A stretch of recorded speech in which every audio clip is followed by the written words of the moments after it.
photos d'Athéna et de Zeus dans Iciparos? Ah ouais, purée, ils ont pris cher.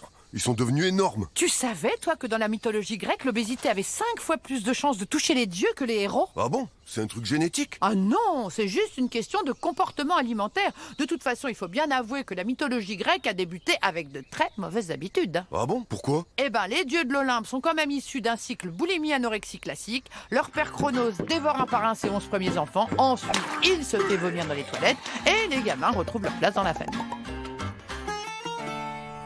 Eh les filles, regardez, il y a des mortels qui vont à la plage. Waouh!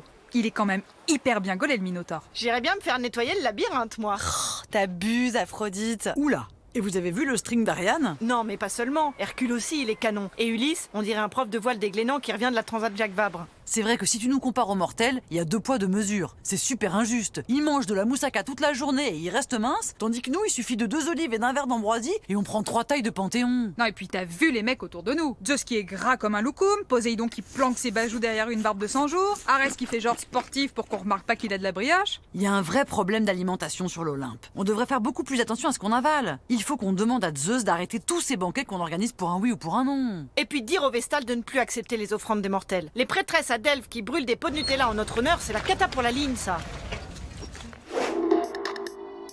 Dans le cadre de notre campagne mangerbouger.com sur l'Olympe, on a décidé de mettre en place un certain nombre de dispositifs innovants pour lutter contre les mauvaises pratiques. Ainsi, le supplice de Tantale devrait dissuader certains comportements dans le milieu de la restauration. C'est quoi l'histoire déjà? Tantale faisait partie de la bande des dieux à l'époque où ils organisaient tous les soirs des super dîners. À part qu'un jour, il leur a servi un genre d'ossobuco et là, ça a carrément dérapé. Ils étaient véganes.